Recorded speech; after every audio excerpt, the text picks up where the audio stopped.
Selamat pagi saudara-saudara. Terima kasih karena saudara mau mendengarkan kebenaran firman Tuhan bersama-sama.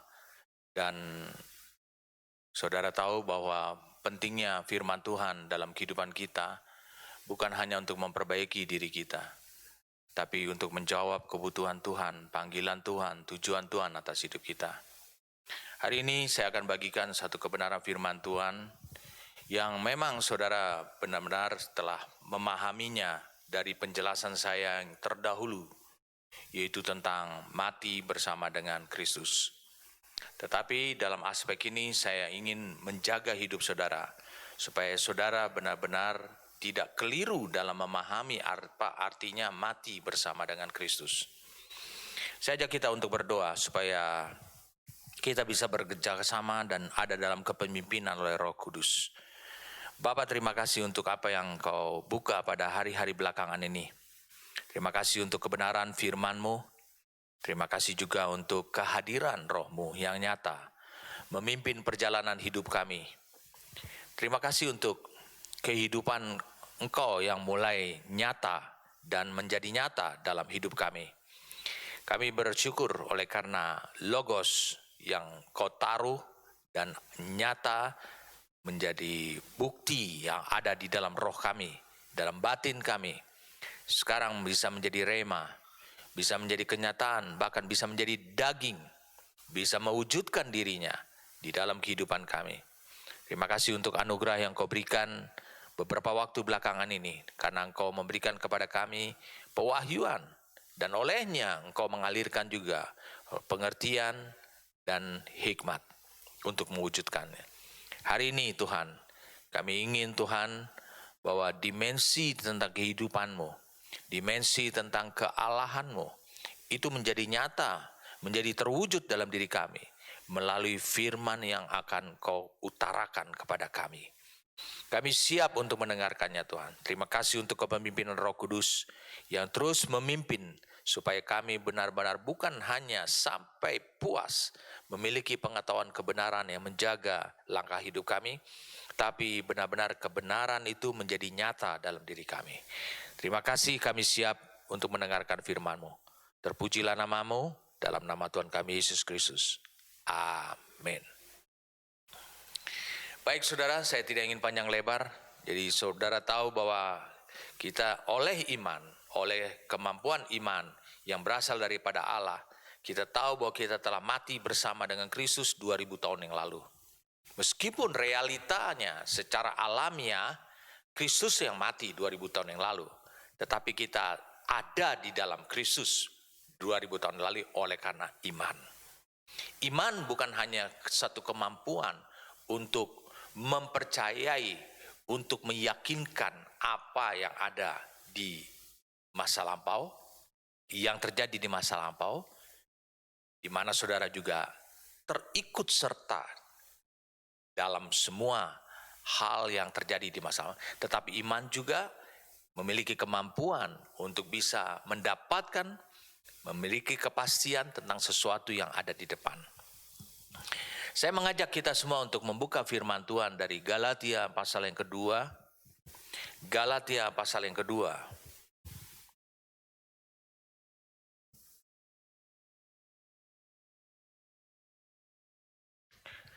Sebenarnya ayat 19b sampai 20, tetapi ada baiknya lah kita membaca ayat 19 saja. Komplit. Sebab aku telah mati. Dikatakan aku telah mati oleh hukum Taurat. Untuk hukum Taurat. Ya, supaya aku hidup untuk Allah. Aku telah disalibkan dengan Kristus. Namun aku hidup, tetapi bukan lagi aku sendiri yang hidup, melainkan Kristus yang hidup di dalam aku. Dan hidupku yang kuhidupi sekarang di dalam daging adalah hidup oleh iman dalam Anak Allah yang telah mengasihi aku dan menyerahkan dirinya untuk aku. Ayat ini cukup jelas buat saudara. Ayat ini menyebutkan ada satu kata, saya ulangi, ada satu kata yang disebut dengan kata aku. Dalam bahasa Indonesia itu ditulis aku, tetapi Di dalam bahasa aslinya itu ditulis dengan kata ego. Ego, saudara tahu, kamu jangan egois. Wah, itu egomu. Itu adalah akumu. Jadi aku ini itu berbicara tentang kepribadian saudara yang sebenarnya. Jadi aku ini adalah merupakan manifestasi, merupakan gerakan kehidupan daripada pribadi seseorang. Itu yang disebut dengan aku. Jadi saudara tidak perlu harus tersinggung kalau orang mengatakan kamu tuh ego.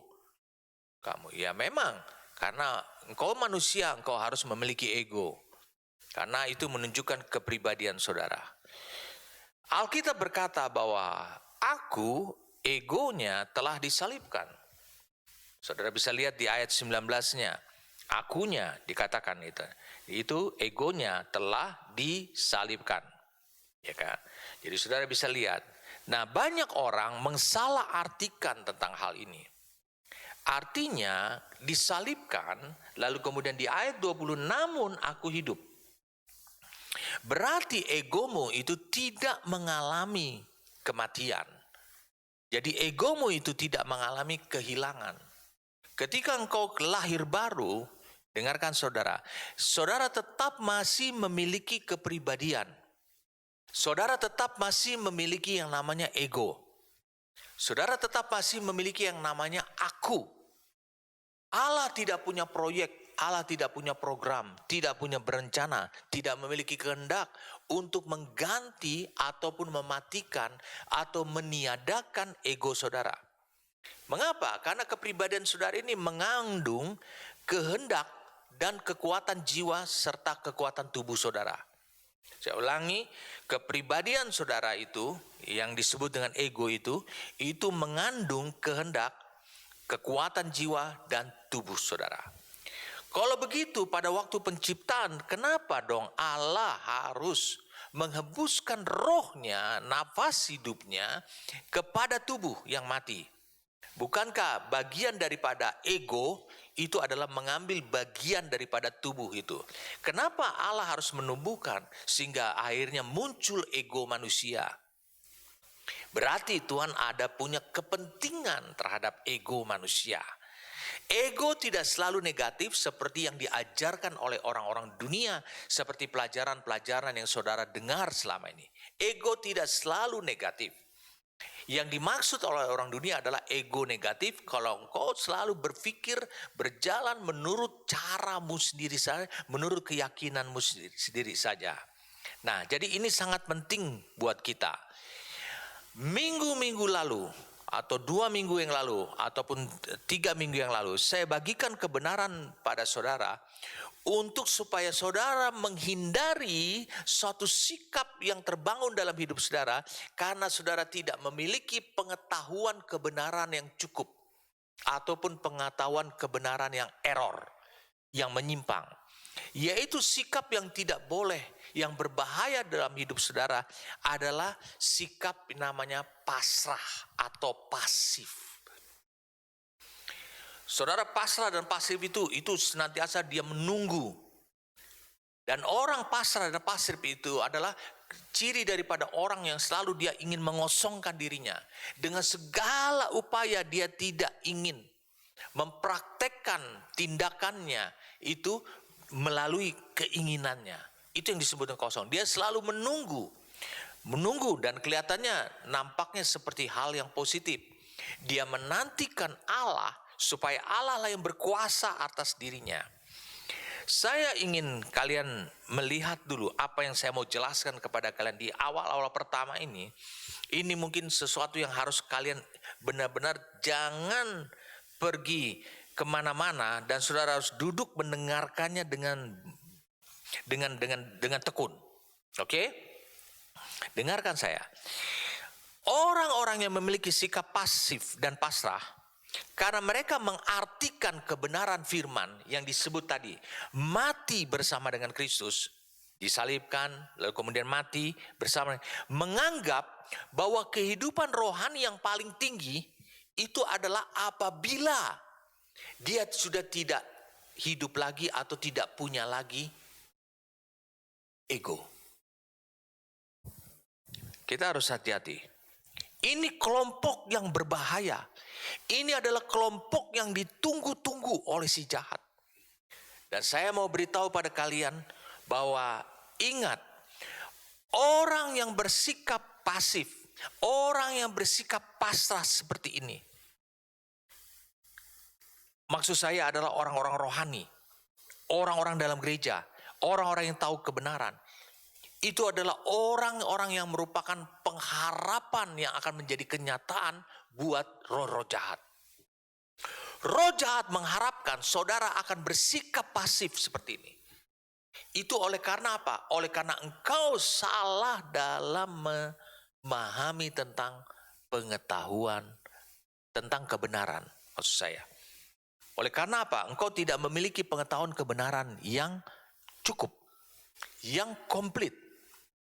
Jadi mereka, kalau orang kelompok ini membaca firman Tuhan dari Galatia 2 ayat 19 dan 20 ini, mereka menganggap bahwa mereka harus kehilangan kepribadian mereka. Mereka mengatakan seharusnya ketika aku kenal Tuhan, seharusnya aku tidak lagi memiliki kehendak. Seharusnya aku tidak lagi memiliki kekuatan diri. Harusnya adalah egoku itu mati atau hilang sama sekali. Harus diganti dengan kehidupannya atau kepribadiannya Kristus. Kelihatannya keren, tapi saudara mau tahu apakah itu yang terjadi pada hidup saudara?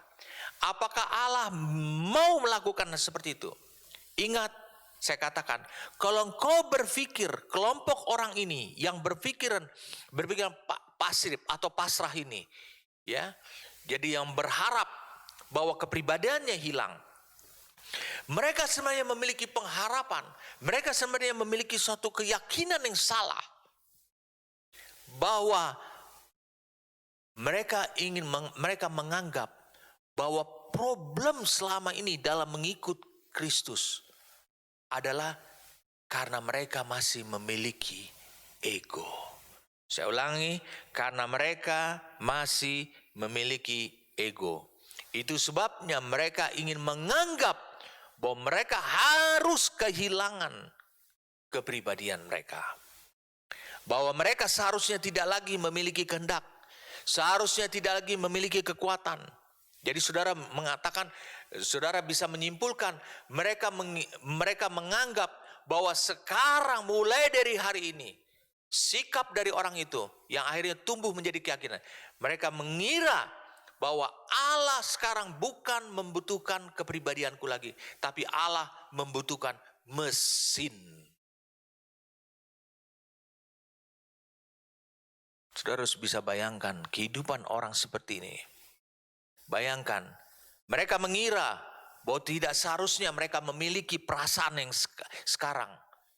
Mereka kadang-kadang bergumul dengan perasaan yang mereka alami.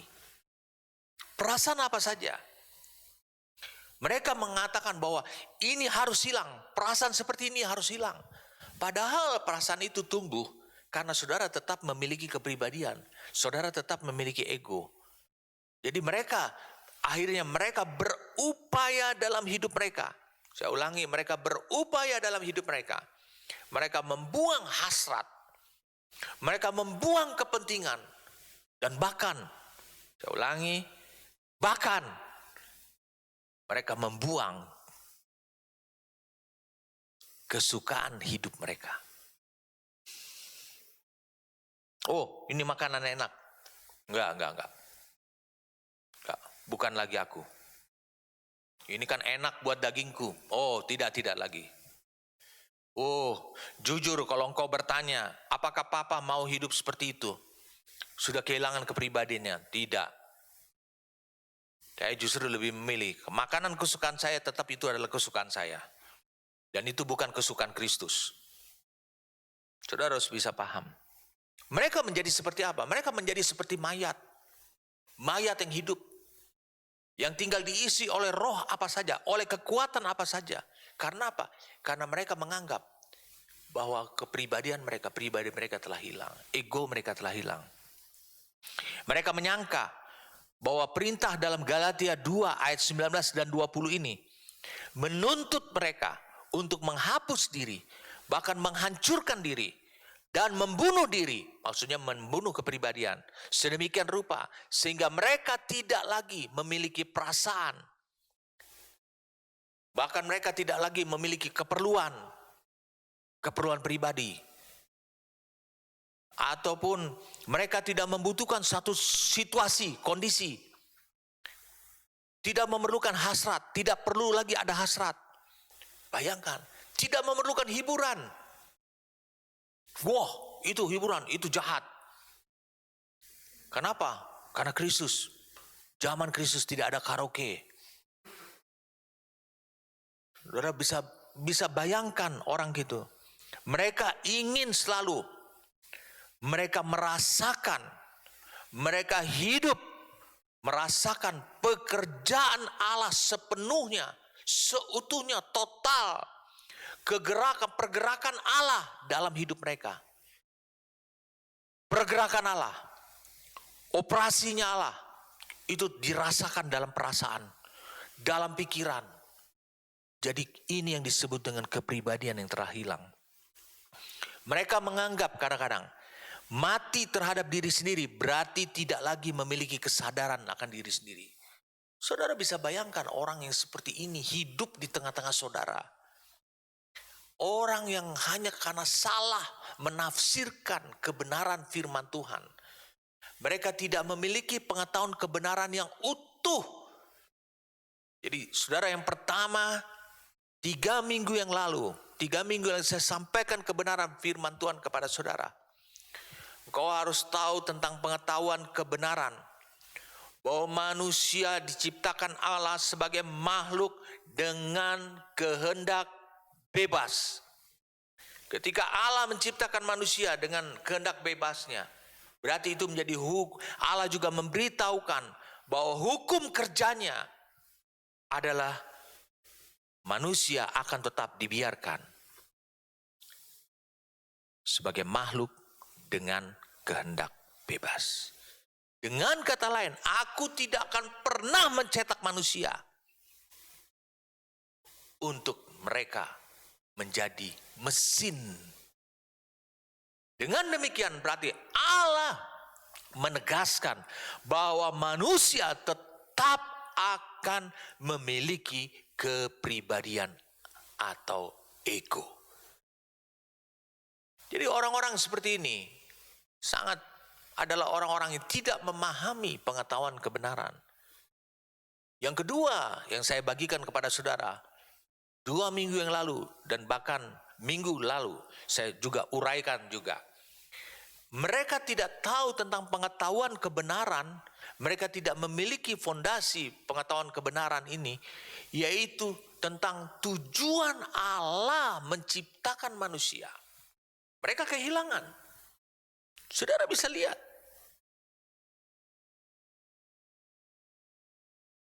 Allah menciptakan manusia itu dengan satu kalimat saja. Supaya ada apa? Pendamping Allah. Mitra dengan Allah. Lihat, Kejadian 1 ayat 26 itu jelas dikatakan, baiklah kita menciptakan manusia menurut gambar dan rupa siapa? Dikatakan rupa kita. Jadi itu adalah Allah Bapa, Allah Firman atau Anak, Allah Roh Kudus. Tiga-tiganya dalam garis tujuan yang sama, dalam garis keinginan yang sama, dalam garis rencana yang sama, bersepakat. Jadi tidak ada yang saling bentrok konflik. Bersepakat untuk menciptakan manusia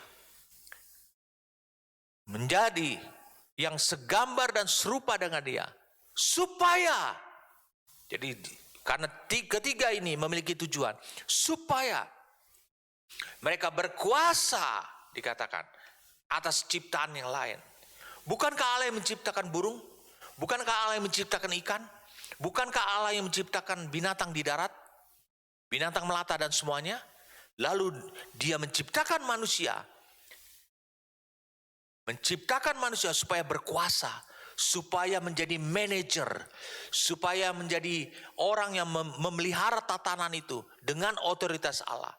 Apa artinya? Bukankah Allah yang menciptakan binatang-binatang dan makhluk yang di air dan di udara itu? Tetapi kenapa bukan Allah yang mengurusnya? Itu tujuan Allah. Kenapa?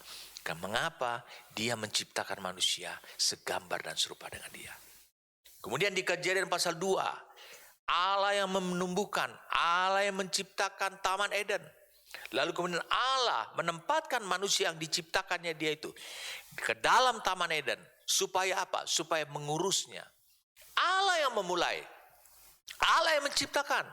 Lalu kemudian Allah menciptakan manusia. Tujuannya adalah supaya dia bisa bermitra dalam pekerjaan. Jadi arti kata, saudara bisa lihat, kemitraan ini sangat penting sekali untuk bisa menjelaskan tentang Galatia 2 ayat 19 dan 20. Pengetahuan kebenaran yang pertama, pengetahuan kebenaran yang kedua, bahwa Allah tetap ingin mengedepankan, mengutamakan, dan hanya satu-satu jalan terhadap manusia adalah kemitraan. Dengan demikian, meskipun dia sang pencipta, dia tidak akan pernah melenyapkan sang mitra, pribadi sang mitra. Karena Allah punya kepentingan. Saudara bisa lihat di sini, orang-orang yang menganggap aku sudah disalibkan dengan Kristus di ayat 19b-nya, itu bahwa egonya sudah hilang. Ini adalah orang-orang kelompok pasif. Orang-orang yang menyadari bahwa Allah sang pencipta itu jauh lebih hebat, jauh lebih berkuasa. Dia katakan seperti itu oleh karena apa? Oleh karena itu dia bersikap pasif. Itu aku berharap bahwa kepribadianku yang sekarang ini untuk mengurus Taman Eden, untuk mengurus ciptaan yang lain itu, untuk menjadi manajer terhadap ciptaan itu, aku membutuhkan Allah.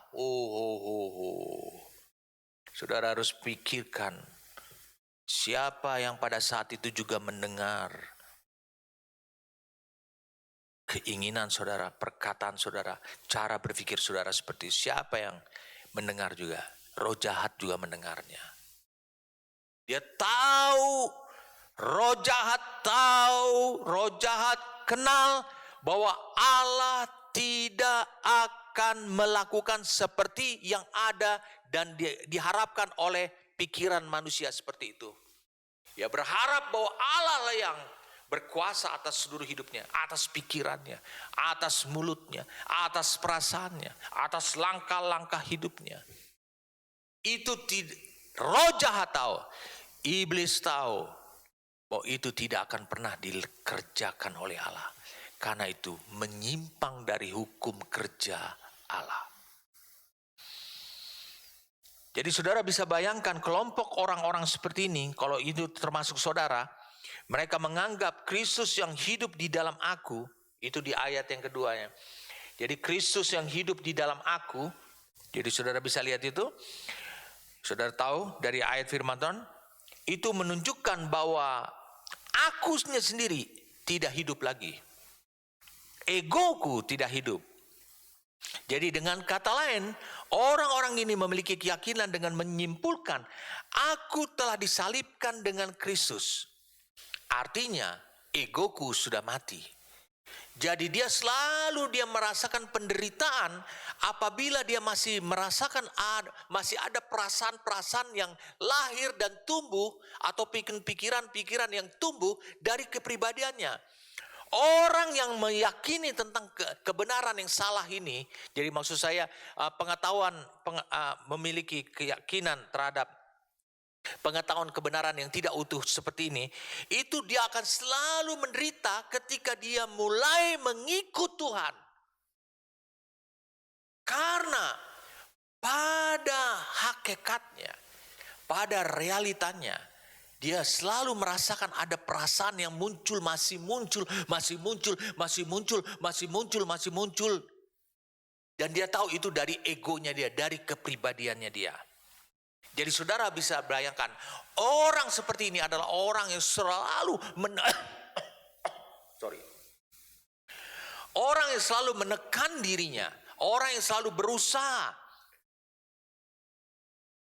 Mereka selalu berusaha untuk mempraktekkan kematian ini dengan tidak lagi memiliki, bukan hanya mematikan, tidak lagi memiliki pemikiran ataupun pikiran ataupun perasaan. Mereka menyangka, bayangkan saudara, mereka menyangka bahwa kepribadian mereka seharusnya tidak ada lagi. Karena hanya Kristus yang harus hidup di dalam aku. Saudara mau tahu, apa penyebabnya orang-orang menjadi demikian, berpikiran, memiliki keyakinan dan sikap seperti itu? Awalnya ini adalah kebiasaan yang buruk. Dia selalu mencuplak-cuplik sebagian dari firman Tuhan tanpa melihat penjelasan sebelumnya ataupun penjelasan sesudahnya. Saudara bisa lihat di sini, Paulus tidak berhenti pada ayat 19b saja. Selalu dilanjutkan, namun aku hidup. Jadi benar, itu saja sudah menyetop, menyanggah bahwa kamu telah disalibkan, berarti kamu sudah mati. Egomu disalibkan, berarti egomu mati. Tidak. Karena dikatakan, namun aku hidup. Betul tidak? Tapi hidupnya yang bagaimana? Tetapi bukan lagi aku sendiri. Jadi bukan sendirian yang hidup. Ini kan menyanggah ataupun membantah apa yang sudah kau yakini. Saudara bisa lihat ini. Jadi saudara harus hati-hati dengan frase atau kalimat daripada yang belum lengkap. Jangan biasakan mengutip firman Tuhan. Itu berbahaya buat saudara. Orang kalau kekurangan hidup, kekurangan uang, dia selalu mengutip firman. Tuhanlah gembalaku, takkan kekurangan aku. Dia nggak pernah baca lengkap ke belakang. Kekurangan apa? Kekurangan untuk perjalanan hidup rohani saudara. Di mana saudara adalah domba, saudara tinggal di padang rumput. Tapi kalau engkau anak, perjalanan rohani saudara adalah dari domba menjadi anak. Karena anak yang tinggal dalam rumah. Sebab di ayat terakhirnya dikatakan, dan aku akan diam dalam rumah, bukan dalam padang rumput, dalam rumah Tuhan sepanjang masa. Itulah destiny kita. Jadi banyak orang dia cuplak-cuplik firman Tuhan, dan itu akhirnya iblis meneguhkan apa yang kau cuplik, dan iblis tahu bahwa itu error, dan itu menjadi keyakinan, sehingga terbangunlah suatu sikap pasrah ataupun pasif dalam hidup saudara. Respon saudara terhadap Allah menjadi pasif.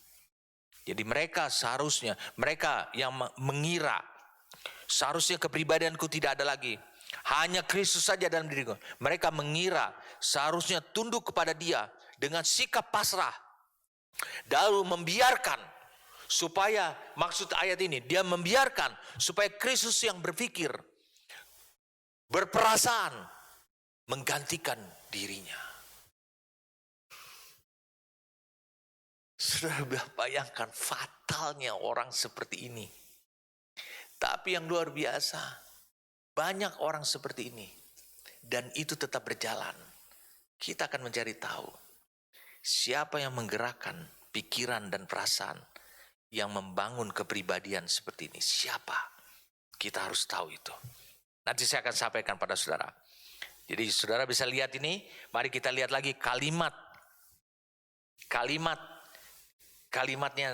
yang lain. Oke? Kalian siap di situ? Ayat 20. Saudara bisa lihat. Namun aku hidup, tapi bukan lagi aku sendiri. Ya. Berarti ada dua kepribadian yang hidup. Melainkan Kristus yang hidup di dalam aku.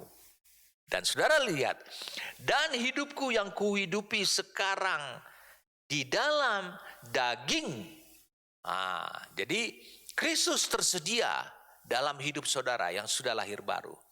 Saya ulangi, Kristus sudah tersedia, yaitu bukan hanya pribadinya saja, tapi hidupnya tersedia Dan hidup Kristus itu adalah hidupnya Allah yang pernah nyata dan terbukti, teruji dan terbukti itu hidup di dalam diri Yesus Kristus 2000 tahun yang lalu. Nah, itu yang kita sebut dengan hidupnya Kristus. Dan hidup yang kuhidupi sekarang di dalam daging adalah hidup oleh iman dalam anak Allah yang telah mengasihi aku dan menyerahkan dirinya untuk aku. Jadi dengan kata lain, Paulusnya di sini menulis surat kepada jemaat Galatia bahwa Paulus, yaitu akunya, itu sudah mati. Tetapi Paulus tidak mati sebenarnya.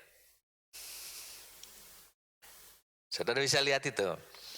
Jadi ini yang disebut dengan kematian daging. Arti kata bukan kehendaknya yang beroperasi. Bukan pikirannya yang beroperasi. Betul tidak? Ya, sebab dikatakan ada kalimat yang membuat saudara jadi cukup bingung. Namun aku hidup, tetapi bukan lagi kau sendiri yang hidup. Jadi hidupnya Kristus itu tersedia. Hidup saudara juga tetap ada. Saudara bisa mengerti?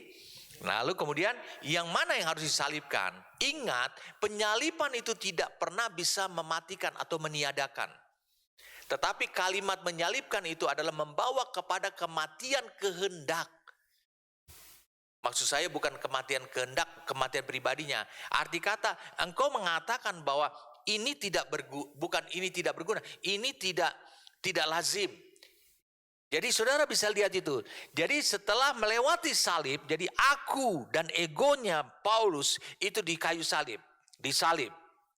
Tapi aku dan egonya tetap hidup, berarti kepribadiannya tetap ada. Karena setelah melewati salib masih tetap hidup. Dia katakan, namun aku hidup. Betul tidak? Rasul Paulus masih berkata, hidup yang sekarang aku hidupi itu membuktikan dengan ego yang masih hidup, walaupun telah melewati salib. Dia hidup dari mana? Dari suplaian hidupnya Kristus melalui iman yang telah mengasihi aku.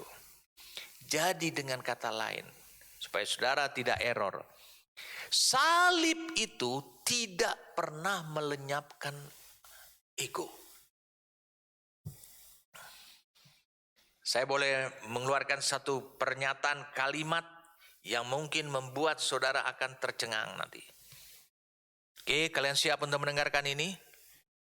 Ego manusia itu akan tetap ada untuk selama-lamanya. Oke. Buka Wahyu pasal 6.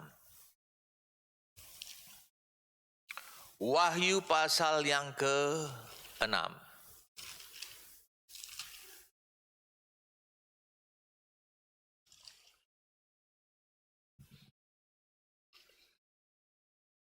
Ayat 9. Dan ketika anak domba itu membuka meterai yang kelima, aku melihat di bawah mezbah jiwa-jiwa mereka yang telah dikatakan apa?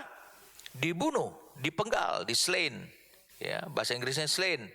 Oleh karena firman Allah, ya ingat yang membunuhnya adalah oleh karena dasar firman Allah dan oleh karena kesaksian yang mereka miliki.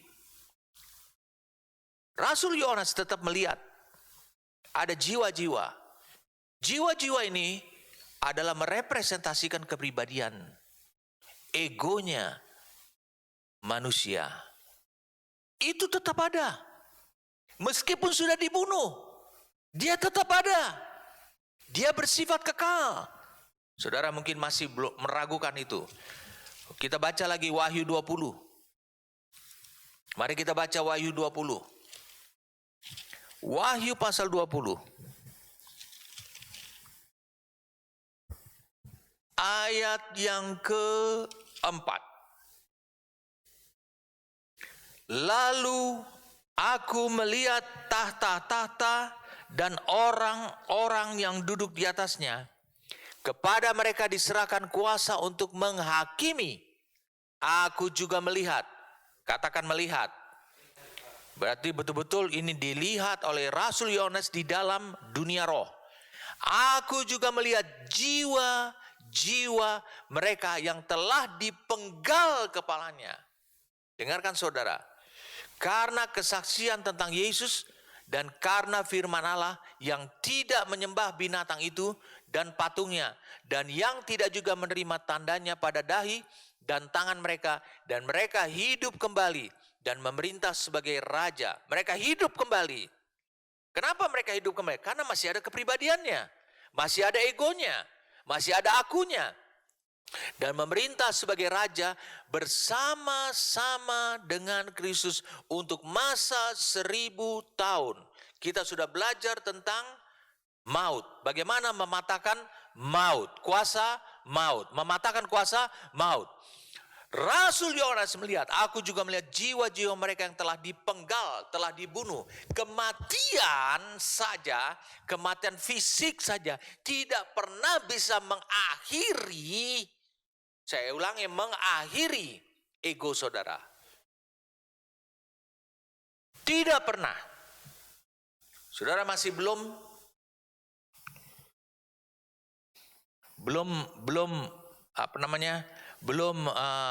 puas, mari saya ajak saudara untuk melihat firman Tuhan dari dari Wahyu pasal 21. Wahyu pasal 21. Ayat 7, ayat 1-nya lebih dulu. Lalu aku melihat langit yang baru dan bumi yang baru. Sebab langit yang pertama dan bumi yang pertama telah berlalu dan laut pun tidak ada lagi. Ayat 7, barang siapa menang, ia akan memperoleh semuanya ini, dan aku akan menjadi Allahnya, dan ia akan menjadi anakku. Tetapi dibilang apa? Orang-orang penakut. Orang-orang yang memiliki kepribadian penakut.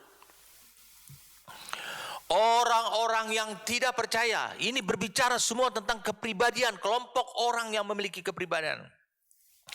Orang-orang keji, orang-orang pembunuh, orang-orang sundal, tukang-tukang sihir.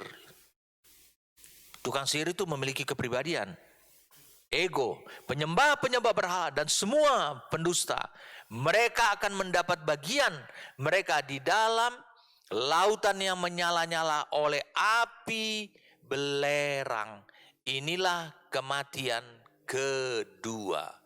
Jadi saudara, sampai kepada masa yang akan datang, sampai pada masa yang tidak masa yang kekal, itu tetap ada, kepribadian itu tetap ada. Jadi salib, dengarkan saya, tidak melenyapkan ego saudara. Kepribadian saudara tetap ada. Jadi saudara harus bisa menjalani kehidupan, itu adalah kehidupan bersama dengan Kristus bersama-sama. Harus ada dulu kesepakatan bersama-sama. Hidup yang mana yang mau saudara jalanin?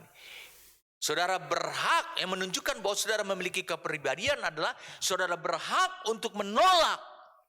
Saya ulangi, saudara berhak untuk menolak hidupnya Kristus. Tapi yang berbahaya bukanlah orang yang seperti ini.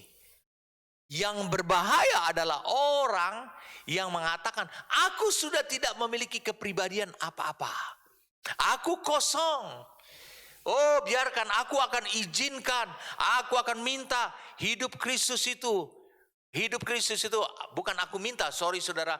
Aku sekarang menantikan supaya aku nggak punya perasaan lagi, aku nggak punya pemikiran lagi. Aku berharap supaya hidupnya Kristus itulah yang menguasai pikiran, yang menguasai perasaan. Dialah yang berkata-kata, dia yang mengambil langkah kehidupan aku. Engkau meminta, engkau berharap bahwa engkau menjadi mesin sekarang buat Allah. Menurutmu Kristus akan lakukan itukah? Menurutmu Allah akan kerjakan itukah? Itu menyalahi hukum kerja Dia. Itu yang tidak akan pernah dilakukan oleh Allah. Kalau begitu dikatakan kita telah tersalibkan bersama dengan Kristus, berarti Kristus yang telah salibkan, Kristus yang telah mati untuk dosa-dosa kita, sebenarnya untuk kuasa dosa kita. Jadi kalau begitu saudaraku, bahwa salib tidak melenyapkan ego kita. Kalau begitu, pertanyaan yang cukup mendasar, saya yakin itu ada dalam pemikiran saudara. Apa artinya keselamatan?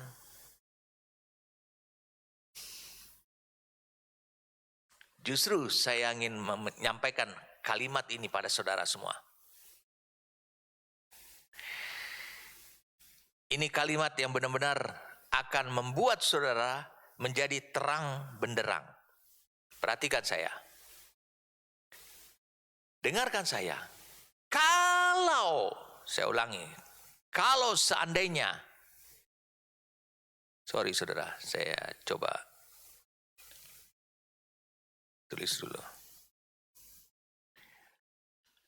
Kalau seandainya salib itu melenyapkan, saya ulangi, salib itu melenyapkan aku atau kepribadian saudara dan menggantikannya dengan kepribadian Kristus.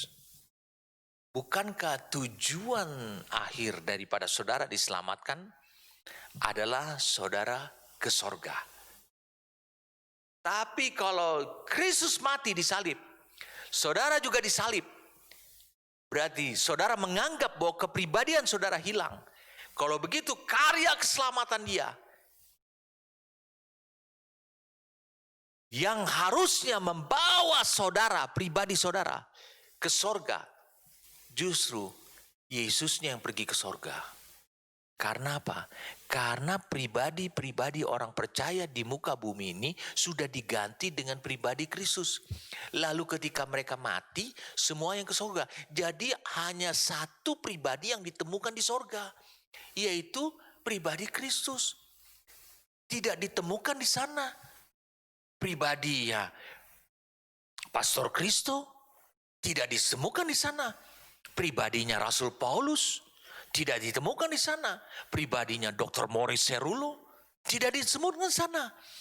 Apakah keselamatan yang Tuhan maksudkan, tujuan Tuhan adalah demikian? Tentu tidak. Saudara, justru pribadi saudara itu tetap hidup dan pribadi saudara itu yang diselamatkan. Karya kematian Kristus itu bukannya mengganti kepribadian saudara, tapi karya kematian Kristus itu adalah justru menyelamatkan pribadi saudara. Amin. Jadi keselamatan itu menebus dan bukan menggantikan pribadi saudara dengan pribadi Kristus. Tulis itu, karena saudara sering sekali tidak memahami penjelasan-penjelasan yang saya jelaskan. Jadi keselamatan itu atau karya keselamatan itu artinya menebus. Kalau saudara punya emas dan saudara gadaikan di kantor pegadaian, lalu suatu hari saudara tebus itu lagi, karena itu sudah ada di kantor itu. Apakah ketika saudara menebusnya, saudara diberikan waktu saudara tebus dengan sejumlah uang sesuai perjanjian, lalu kemudian saudara diberikan buah-buahan? Tentu tidak. Karena seperti yang saudara dulu lakukan pegadaian, itu yang saudara tebus, sekarang kembali lagi menjadi milik saudara, tetap emas. Jadi ketika pribadimu ditebus, bukan berarti pribadimu diganti dengan pribadi Kristus. Tetapi yang utuh itu, yang ditebus itu yang dimiliki kembali. Amin. Jadi saudara menerima kematian Kristus, dengan iman, itu artinya saudara mati terhadap dosa, khususnya terhadap kuasa dosa. Ingat, kematian itu melalui karya penyalipan itu tidak pernah melenyapkan ataupun mengganti akunya saudara. Saudara cukup jelas untuk hal kebenaran ini. Jadi artinya saudara, dengarkan saya. Artinya adalah berakhirnya kehidupan yang bersumber dari jiwa yang selama ini menghidupi kehidupan saudara. Itu namanya mati terhadap kuasa dosa. Berakhirnya kehidupan yang bersumber dari jiwa saudara yang selama ini menghidupi tingkah laku dan perbuatan saudara. Kalau begitu dia berubah. Tetapi dia berubah menjadi roh yang menghidupi. Bukankah ada ayatnya? 1 Korintus 15. Mari kita lihat. Saya ingin kalian benar-benar paham tentang kebenaran ini sehingga tidak mengalami error. 1 Korintus 15 ayat 45. Dikatakan seperti ada tertulis, manusia yang pertama Adam menjadi makhluk yang hidup. Arti kata makhluk yang dihidupi oleh jiwanya. Tetapi Adam yang akhir menjadi roh yang menghidupkan. Jadi ketika kuasa dosa dimatikan, maka saudara tidak lagi bisa beroperasi. Saudara memiliki kemampuan untuk tidak beroperasi melalui perbuatan-perbuatan saudara, tindakan saudara, seperti Adam yang pertama. Tapi saudara sekarang memiliki kemampuan seperti Kristus. Itu sebabnya kematian Kristus itu, dia untuk mematahkan kuasa dosa. Karena kuasa dosa itu, dia bekerja melalui kedagingan. Saudara harus lihat itu. Jadi saudara bisa lihat itu. Ini tidak berbicara soal kematian, adalah kematian secara fisik. Jadi kita mati bersama dengan Kristus adalah mati atas kuasa dosa. Dan bukan kepribadian kita yang mati. Mari kita lihat sama-sama saudara. Kolose 2, kita lihat sama-sama Kolose 2 ayat 20. Apabila kamu telah mati bersama-sama dengan Kristus dan bebas dari roh-roh dunia, mengapakah kamu menaklukkan dirimu pada rupa-rupa peraturan seolah-olah kamu masih hidup di dunia? Jangan jamah ini, jangan kecap itu, jangan sentuh ini. Semua itu hanya mengenai barang-barang yang binasa oleh pemakaian dan hanya menurut perintah-perintah dan ajaran-ajaran manusia. Jadi apabila kamu telah mati, dikatakan apa? Bersama-sama dengan Kristus. Itu enggak ada hubungannya dengan peraturan-peraturan yang lain. Rupa-rupa peraturan, betul tidak? Karena mati bersama dengan Kristus, ya, mati bersama dengan Kristus itu sebenarnya membebaskan saudara dari kuasa dosa. Saya ulangi, dari kuasa dosa. Saudara harus lihat, ini akan membawa kematian. Roma pasal 6. Mari kita lihat sekarang Roma pasal 6. Saya berharap saudara dengan cepat bisa mengikuti saya dan saudara memahami sehingga saudara benar-benar berada di jalan yang lurus bersama-sama dengan saya. Saya ulangi, saudara akan berada di jalan yang lurus bersama-sama dengan saya. Ini penting buat saudara. Roma 6 ayat yang ke-7. Sebab siapa yang telah mati, ia telah bebas dari dosa, dari pengaruh kuasa dosa. Kalau udah mati, kalau engkau mati bersama dengan Kristus 2000 tahun yang lalu, berarti kuasa dosanya yang membuat saudara berdosa itu telah mati. Jadi jika kita telah mati dengan Kristus, kita percaya bahwa kita akan hidup juga dengan Dia. Betul tidak? Oke? Setuju saudara? Ayat yang ke-9. Karena kita tahu bahwa Kristus sesudah Ia bangkit dari antara orang mati, tidak mati lagi, maut tidak berkuasa lagi atas Dia. Sebab kematiannya adalah kematian terhadap dosa, satu kali dan untuk selama-lamanya. Dan kehidupannya adalah kehidupan bagi Allah. Demikianlah hendaknya kamu memandangnya, bahwa kamu telah mati bagi dosa, tetapi kamu hidup bagi Allah dalam Kristus Yesus. Sebab apa? Kalau engkau telah mati bagi dosa, engkau bisa hidup untuk Allah. Betul tidak? Itu maksudnya, saudara harus setuju. Ayat 12, sebab itu hendaklah dosa jangan berkuasa lagi di dalam tubuhmu yang fana. Karena apa? Kuasanya sudah dipatahkan. Betul nggak? Kuasa dosa yang dipatahkan.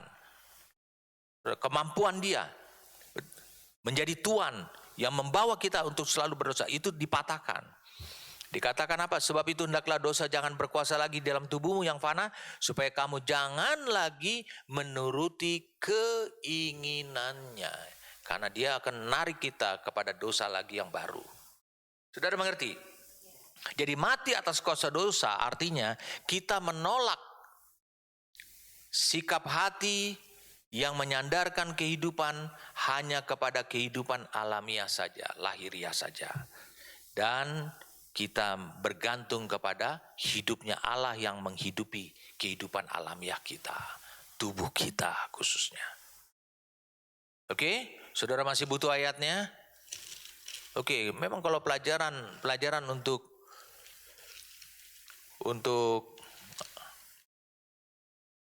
kebenaran, kita harus banyak buka ayat firman. 2 Korintus 5.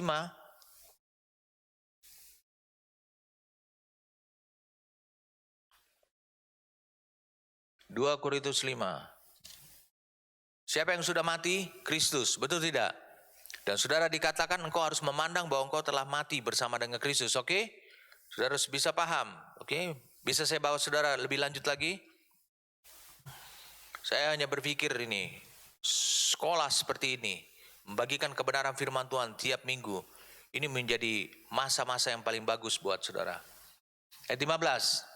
2 Korintus 5 ayat 15. Dan Kristus telah mati. Betul enggak? Saudara juga harus memandangnya, saudara mati bersama dengan dia. Betul? Setuju? Oke. Dikatakan dan Kristus telah mati untuk semua orang. Supaya mereka yang hidup. Saudara hidup atau tidak? Setuju bahwa saudara hidup. Supaya mereka yang hidup. Tidak lagi hidup untuk dirinya sendiri, untuk egonya sendiri. Tidak lagi. Ya, saudara punya kemampuan. Tetapi untuk dia yang telah mati dan yang telah dibangkitkan untuk mereka. Jadi ego saudara menjadi roda penggerak untuk supaya saudara bisa hidup untuk dia. Kalau tanpa engkau tidak memiliki kepribadian, kalau engkau kosong, engkau tidak bisa hidup untuk dia. Itu sebabnya iblis menunggu saatnya seperti ini. Saudara mengerti ya? Cukup jelas. Dengarkan saya, catat itu. 2 Korintus 5 ayat 15, itu yang dikehendaki oleh Allah. Saudara harus bisa memandang bahwa saudara telah mati bersama dengan Kristus. Mati untuk apa? Kuasa dosa. Supaya apa? Supaya kita bisa hidup. Dan tidak hidup untuk diri kita sendiri lagi. Supaya apa? Dikatakan, supaya kita bisa hidup untuk dia. Bagaimana saudara bisa hidup untuk dia kalau saudara nggak punya kepribadian?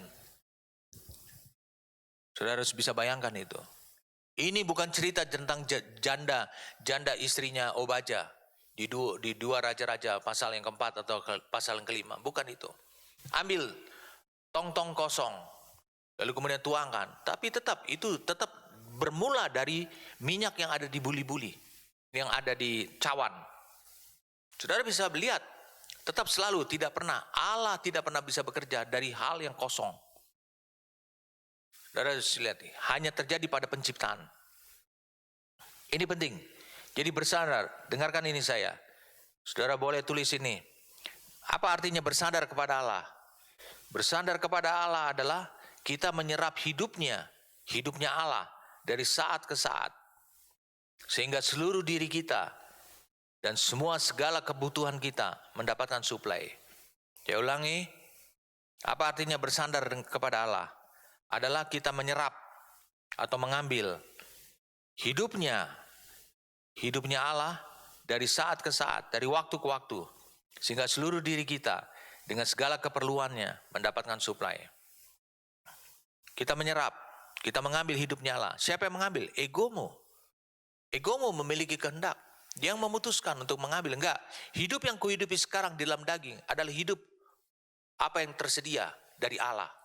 Di mana? Di dalam dirimu. Allah telah menyediakan hidupnya dalam dirimu. Jadi dengan kata lain kita sampai pada kesimpulannya. Jadi Allah tidak pernah bermaksud untuk menyelenyapkan berbagai fungsi dari dalam dirimu. Termasuk juga fungsi tubuh. Tidak akan melenyapkan. Allah tidak berkehendak. Berarti Allah tidak berkehendak kematian saudara. Dengarkan saudara. Allah tidak berkehendak kematian saudara. Allah tidak berkehendak itu lenyap. Allah tidak berkehendak bahwa fungsi daripada kehidupanmu itu lenyap. Tubuhmu, jiwa, dan roh. Allah tidak mau melenyapkan itu. Tubuh, jiwa, roh manusia juga tidak menginginkan bahwa manusia itu juga jatuh dalam kepasifan. Karena kalau engkau jatuh dalam kepasifan, engkau hidup dalam bahaya. Sebaliknya, kehidupan orang percaya,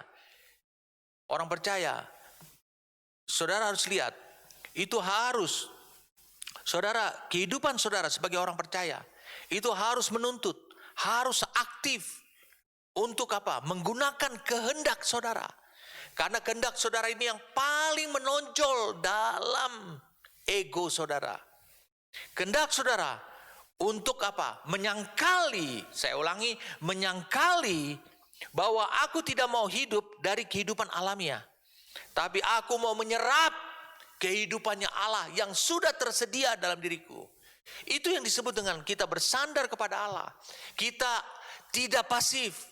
Jadi saudara bisa lihat ini adalah suatu kebenaran yang harus saudara menjadi nyata dan paling mudah menjadi nyata dalam hidup saudara. Hati-hati engkau berpikir yang lain. Hati-hati engkau berpikir yang membuat Allah tidak akan bekerja. Allah tidak akan bergerak. Saya masih ingat sekali Bapak Jonathan mengatakan demikian, dikatakan demikian. Hati-hati engkau membangun hidup saudara. Engkau berulah sedemikian rupa. Engkau memiliki tingkah laku sedemikian rupa. Sehingga membuat Allah tidak akan bergerak. Tidak akan bekerja untuk hidupmu. Dan bagi hidupmu. Ini berbahaya buat hidup kita. Saudara bisa lihat itu. Ketika engkau sampai pada posisi yang namanya bersandar kehidupan kepada Allah dengan engkau memiliki keyakinan bahwa dengan cara pasif, yaitu aku berharap seluruhnya kehidupanku, pikiranku diganti dengan pikiran Allah, perasaanku diganti dengan perasaan Allah, kehendakku diganti dengan kehendaknya Allah. Semua kehendakku, semua pikiranku, semua perasaanku mati dan lenyap. Aku berharap hanya kehendak Kristus saja. Maka saya ingin katakan kepada saudara, saudara jauh itu membuat Allah tidak bergerak untuk hidup saudara. Allah terbelenggu, saya ulang lagi, sama seperti ketika rohmu terbelenggu. Oke? Saudara bisa paham itu? Bahkan saya mau beritahu saudara soal kepribadian saudara itu. Karena Allah lah yang membuat kepribadian itu. Tidak ada Joni di dunia ini selamanya sepanjang zaman menjadi Joni yang kedua. Yang sama persis seperti saya. Allah membangun kepribadian dan Allah menghargai kepribadian itu. Allah menginginkan pujian yang datang dari Dia, bukan dirinya yang memuji dirinya. Kalau semuanya kepribadian hidup saudara, semuanya diganti dengan kepribadian Kristus. Apa yang terjadi? Maka ketika umat manusia memuji Kristus, memuji Allah, itu sebenarnya Kristus memuji Kristus. Itu kan aneh. Saudara harus berpikir yang logis lah. Di sini tidak butuh roh untuk berpikir. Di sini butuh yang logikanya saja. Saudara bisa lihat demikian.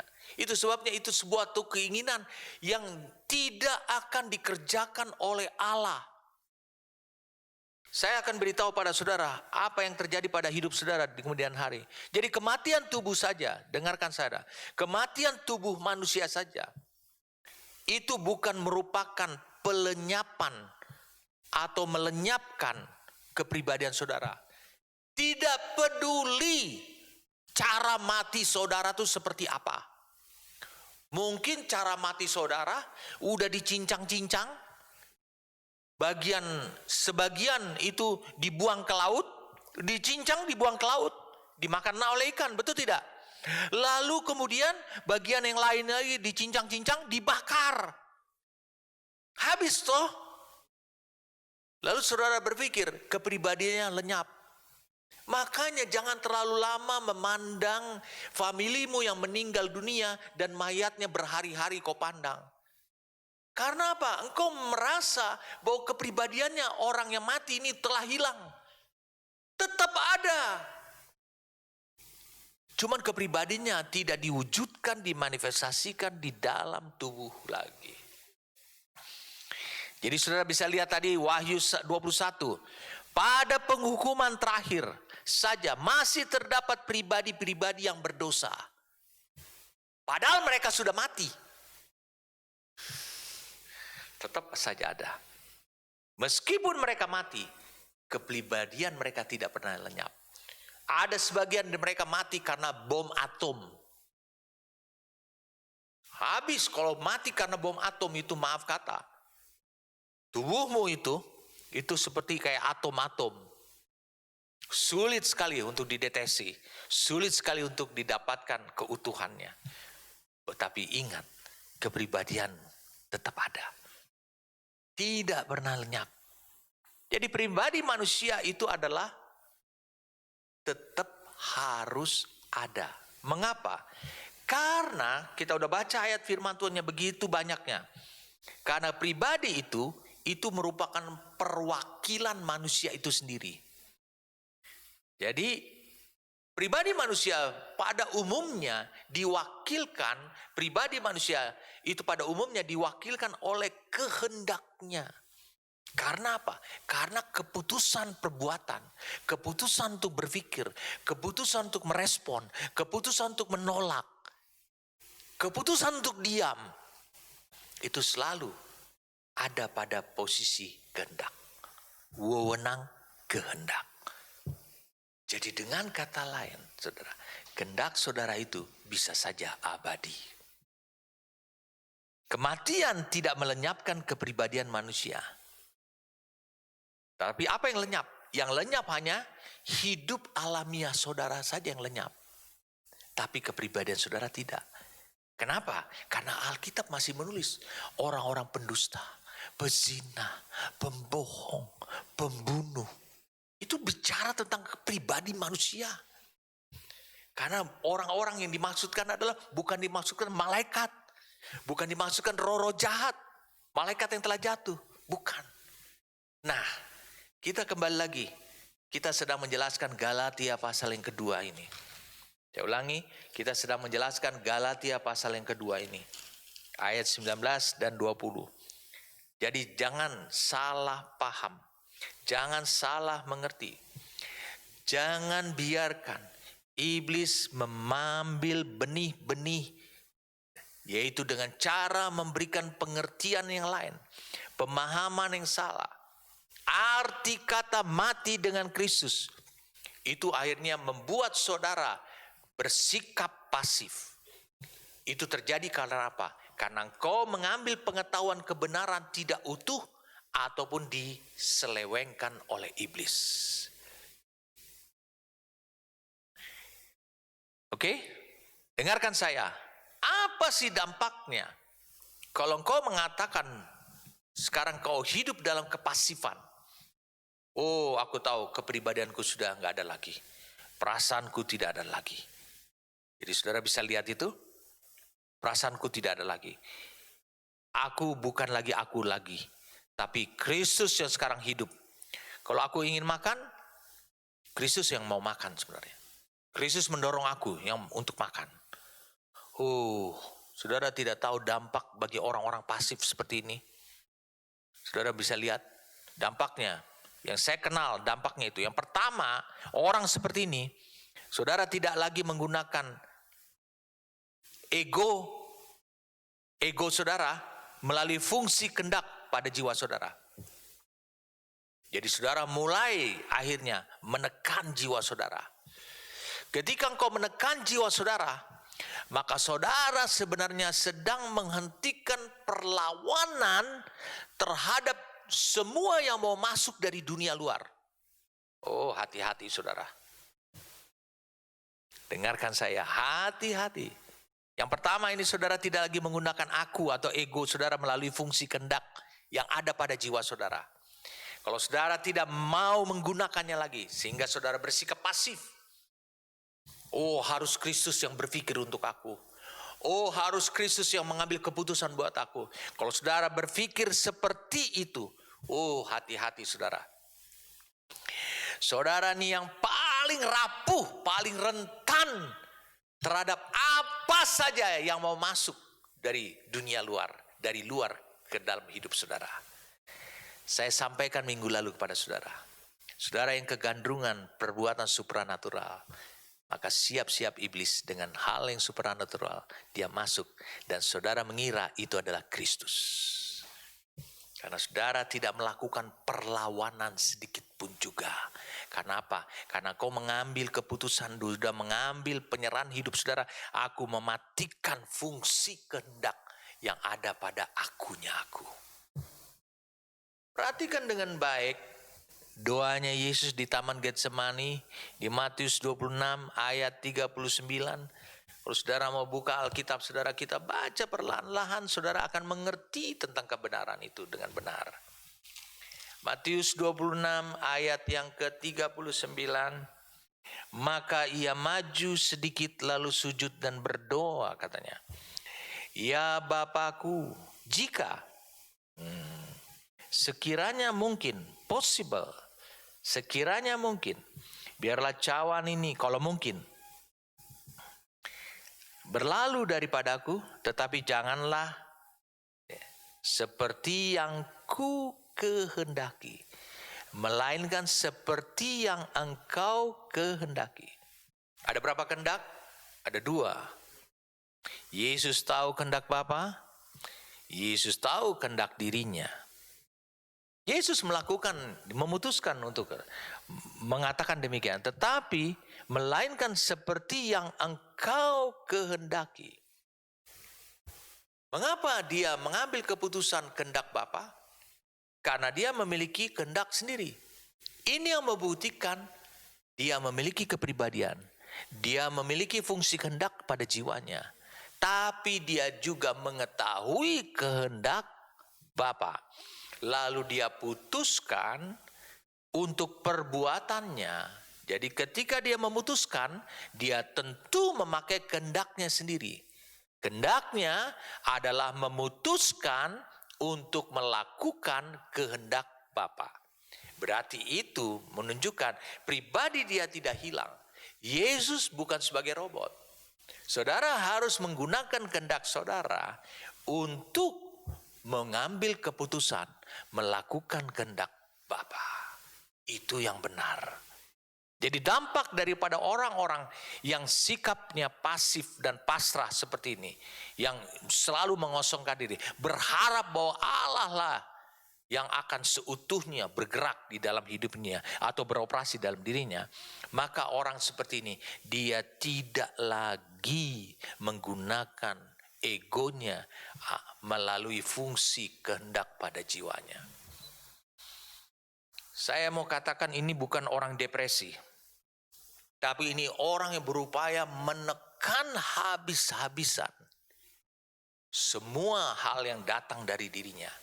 Orang seperti ini adalah orang yang tidak akan memberikan perlawanan apa saja untuk semua yang datang dari luar. Saya ulangi, untuk semua yang datang dari luar. Jadi dia pikir kalau dia itu datang dari dalam, dia langsung sanggah itu. Tidak, itu perasaanku. Tidak, itu pikiranku. Tidak, itu kemauanku. Dia langsung matikan.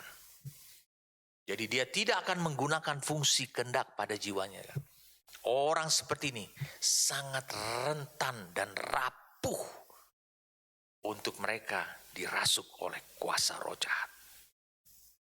Yang kedua, dampaknya kalau orang-orang yang bersikap pasif dalam salah memahami tentang mati bersama dengan Kristus. Yang kedua adalah Allah juga tidak akan menggunakan diri orang tersebut. Karena hal ini bertentangan dengan hukum kerjanya dia. Bukankah di Matius 26 ayat 39, ini yang namanya kesepakatan dulu. Betul atau tidak? Allah tidak akan mau menggunakan, Allah tidak akan mau bekerja, Allah tidak akan mau memakai sedikit pun juga, sesaat pun juga, sekali pun juga, satu kali juga. Orang-orang yang seperti nomor 1 tadi, tidak mau menggunakan egonya melalui fungsi kehendaknya pada jiwanya. Allah tidak akan bekerja pada orang seperti ini. Sebab apa? Karena Allah menciptakan manusia sebagai makhluk yang memiliki kehendak bebas. Apa artinya? Artinya tolonglah supaya egomu melalui fungsi kehendakmu itu aktif, bukan pasif. Jadi Allah juga tidak akan, karena Allah menciptakan yang lain. Saudara ingin berbuat yang lain. Aneh, saudara. Saudara bisa bayangkan orang-orang seperti ini. Kalau engkau berharap kepada Allah untuk dia melakukan melampaui daripada hukum kerjanya, itu tidak akan pernah terjadi. Karena Allah tidak akan pernah melakukan seperti itu. Allah ciptakan pohon pengetahuan yang baik dan jahat. Allah ciptakan pohon-pohon yang lain di sekeliling manusia untuk menunjukkan bahwa ciptaan manusia itu adalah makhluk berkehendak bebas. Berarti engkau makhluk berkehendak bebas, tolonglah supaya engkau aktif memakai kehendakmu. Karena kehendakmu itu adalah kekuatan egomu. Berarti kekuatan ego itu bukan berarti negatif. Tolonglah engkau sama seperti Yesus. Yesus memiliki ego. Yesus memiliki aku. Dan itu dia nyatakan dengan, tapi bukan kehendakku. Berarti dia memiliki kehendak. Dia punya ego. Tapi akhirnya dikatakan,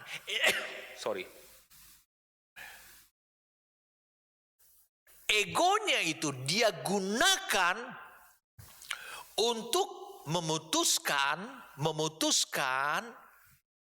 kehendaknya Allah itu yang diwujudkan. Saudara mengerti? Bukan berarti egonya Yesus itu dia serahkan, ya Tuhan, aku nggak layak menerima egoku ini. Ya sudah, terimalah egoku ini. Aku mau terima sekarang kehendak-Mu saja. Tidak, saudara. Jadi saudara bisa lihat manusia itu dampak dari orang yang pasif ini, Allah juga tidak akan bekerja.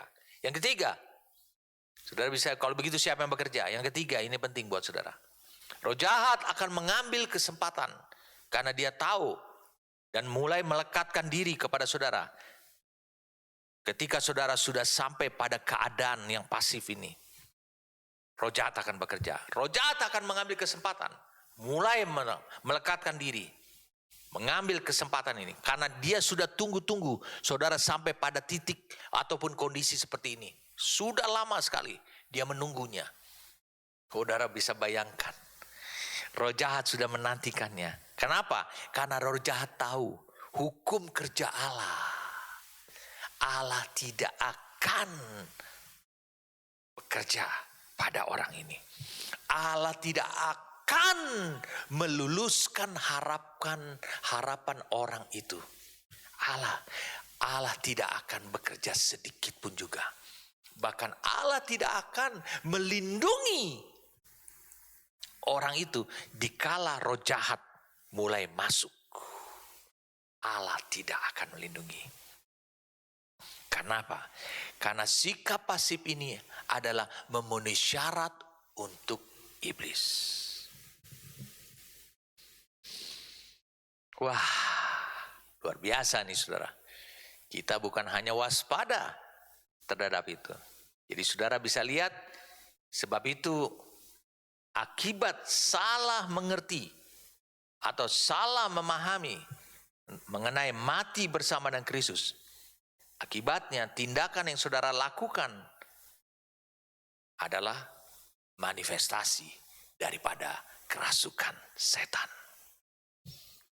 Salah satu manifestasi daripada kerasukan setan yang saudara juga orang lain melihatnya, saudara juga merasa bahwa itu bukan roh setan atau roh jahat.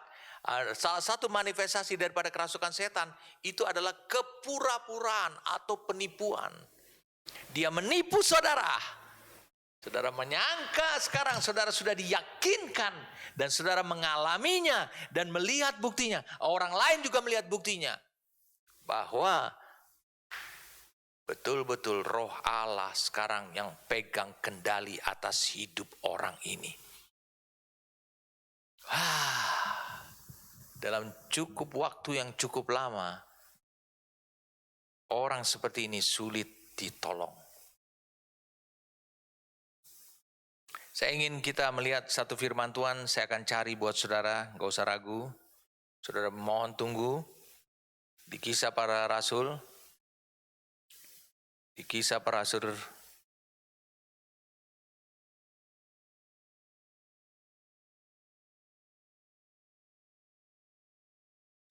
saya akan cari buat saudara. Saudara tenang saja.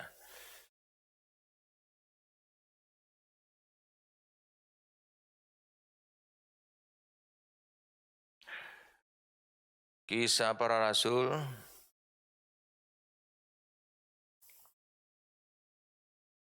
Kisah Para Rasul 16. Kisah Para Rasul 16. Saya ingin mengajari saudara di sini. Kisah Para Rasul 16.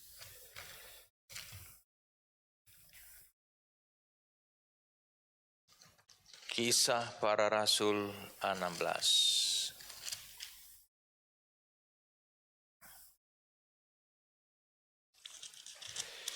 Kita baca mulai ayatnya yang ke 13. Sorry, 16.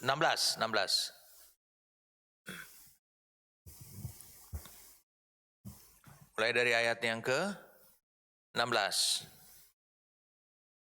Pada suatu kali ketika kami pergi ke tempat sembayang, sudah bisa lihat, tempat sembayang ini bukan sinagoge, tempat mengajar, tapi tempat untuk beribadah, melakukan korban, ya, melakukan ibadah pribadi demi pribadi kepada Allah.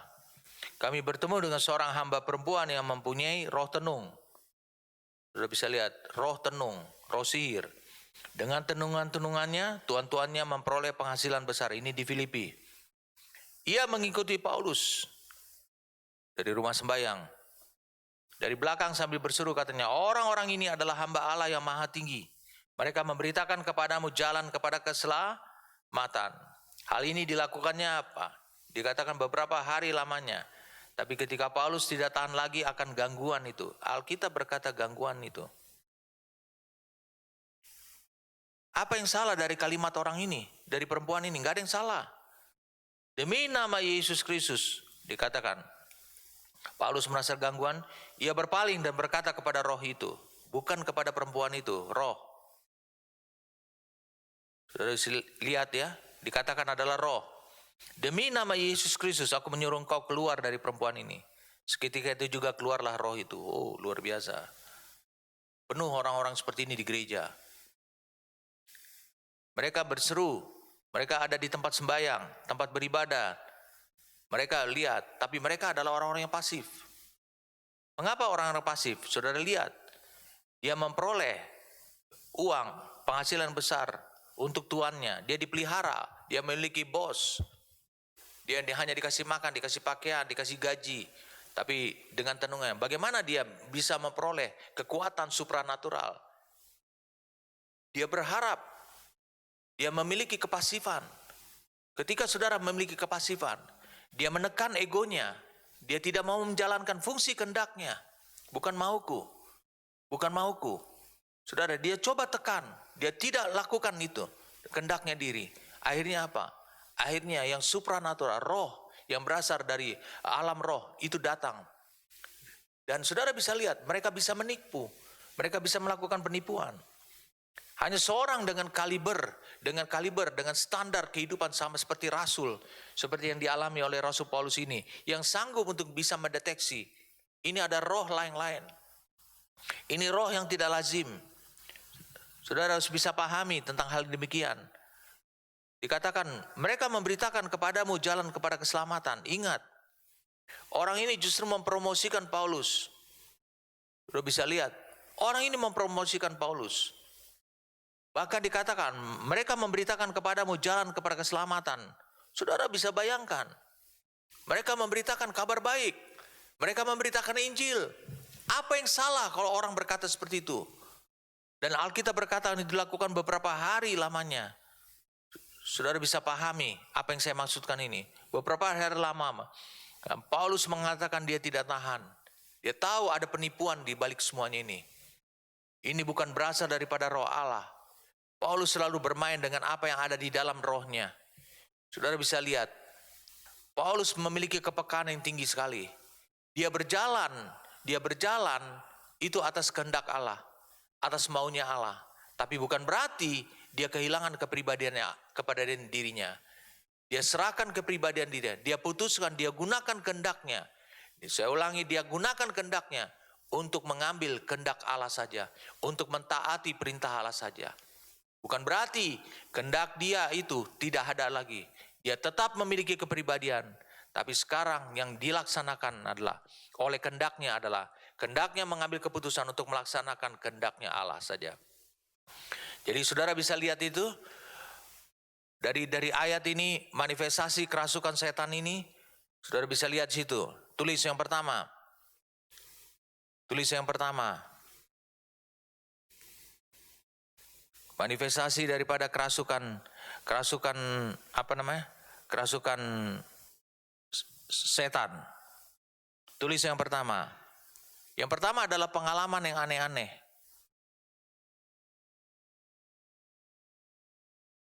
Saudara harus tahu pengalaman yang aneh-aneh. Pengalaman yang aneh-aneh adalah yang selama ini tidak biasanya ataupun tidak lazim saudara lakukan. Bukankah wanita ini, dia mencari tenung, bisnisnya adalah tenung, lalu memberikan keuntungan buat tuannya, bos-bosnya. Betul? Ya, setuju saudara? Betul kali itu yang ditulis di firman Tuhan? Betul? Ya, saudara tahu itu. Jadi dia memberikan keuntungan. Tapi sekarang dia mencoba untuk memberikan keuntungan kepada Paulus, kepada Allah. Ini sesuatu yang aneh. Hal yang tidak biasanya itu yang menunjukkan ketika saudara mendadak saudara tidak menyukai saya oleh karena saya menasihati saudara. Hati-hati, saudara sudah mulai dirasuk oleh setan. Sorry saudara. Saudara mungkin mendadak saudara tidak menyukai karena kalimat saya, karena perkataan saya. Dan tidak biasanya saudara sudah dirasuk oleh setan. Sesuatu yang aneh, yang tidak pernah saudara alami sebelumnya, itu mendadak terjadi pada diri saudara. Saudara harus sadari, karena saudara selama ini bersikap pasif. Saudara menyadari bahwa hanya Kristus yang boleh hidup di dalam diriku. Dia yang berpikir, dia melakukan ini, dia melakukan ini. Oh, berbahaya saudara dalam hidup saudara seperti itu. Oke? Tulis yang kedua. Yang kedua adalah orang seperti ini tidak memiliki perasaan serta tidak tahu perasaannya sendiri. Dia kehilangan perasaannya sendiri. Dia tidak memiliki perasaan apa saja. Dia tidak mudah untuk merespon. Itu sebabnya yang memberikan perasaan kepada dia adalah yang begitu kuat memberikan perasaan pada dia adalah roh jahat itu sendiri. Yang ketiga adalah kekakuan. Tulis kekakuan. Kekakuan ini penting. Kalau dia berkontak dengan orang lain, dia seperti patung, seperti batu. Bukan berarti dia jalan kaku seperti itu, kayak robot, bukan. Meskipun dia memiliki panca indera, dia tidak begitu sigap. Karena apa? Dia selalu menjaga. Jangan sampai dia merasakan pikirannya, perasaannya menjadi berduka. Oleh karena apa? Oleh karena berbeda arah dengan apa yang diinginkan oleh roh jahat itu. Jadi terjadi kekakuan dalam hidupnya. Saudara tawarkan orang seperti ini makan, dia mengatakan nanti dulu. Ya, dia akan mengatakan nanti dulu. Suatu hari saya datang kepada orang Muslim ketika kami mulai memberitakan Injil kepada dia. Karena dengan segala hormat dia tahu bahwa saya adalah hamba Tuhan, saya ada juga datang ke rumah orang ini, ibu ini menyodorkan minuman. Dan saudara harus tahu pada hari itu adalah itu minggu berpuasanya saya. Dan saya berpuasa itu 24 jam non-stop. Dan apa yang terjadi? Ketika ibu itu menyogokkan minuman, saya tidak mengatakan saya sedang berpuasa. Tidak, justru saya minum. Tapi saya tidak minum itu sebagai kesempatan untuk menghilangkan dahaga saya. Tidak. Dan ketika selesai itu saya tantang ibu ini untuk terima Tuhan Yesus karena kami jelaskan tentang Injil. Tapi dia tidak mengambil keputusan pada saat itu juga. Sudah bisa lihat itu. Dari poin kedua dan poin ketiga, kekakuan, dan yang kedua adalah tadi tidak memiliki perasaan, bahkan dia kehilangan perasaan sendiri. Ini poin yang keempat. Orang seperti ini itu kurang, kehilangan rasa empati. Tidak menyadari penderitaan orang lain. Oh, sakit ya dia. Oh, hati-hati. Banyak orang dalam gereja kayak gitu, sakit dan dia tidak berbuat apa-apa. Saudara bisa bayangkan, sakit tidak berbuat apa-apa. Oh, orang tuanya meninggal. Oh iya, biasa saja. Tidak ada rasa empati. Karena apa? Kebiasaan hidupnya telah diatur oleh roh itu. Dan biasanya dia tidak sadar bagaimana ia sebenarnya bisa juga membuat orang lain itu lebih menderita. Ya, orang-orang seperti ini demikian. Kehilangan rasa empati. Yang keberapa? 5. Yang kelima, tumpul kepekaannya. Kepekaannya itu bahkan tumpul, bahkan bisa hilang. Biasanya orang seperti ini adalah kehilangan kemampuan. Dan ini adalah salah satu tujuan daripada iblis. Roh jahat dalam hidup saudara. Kehilangan kemampuan untuk mengetahui, untuk membedakan, untuk merasakan, untuk memeriksa. Ini segala sesuatu dari luar atau dari dalam. Itu di dalam kehidupannya, untuk kehidupannya. Ini tumpul kepekaannya. Dia berpikir bahwa ini adalah roh Allah. Dan saudara tahu, setelah engkau mengambil keputusan untuk menerima roh yang mendatangi hidup saudara, bahkan dengan perbuatan supranatural, sama seperti kisah Rasul 16 tadi. Apa yang terjadi dalam hidup saudara? Saudara sebenarnya kehilangan kepekaan. Itu tujuannya roh jahat.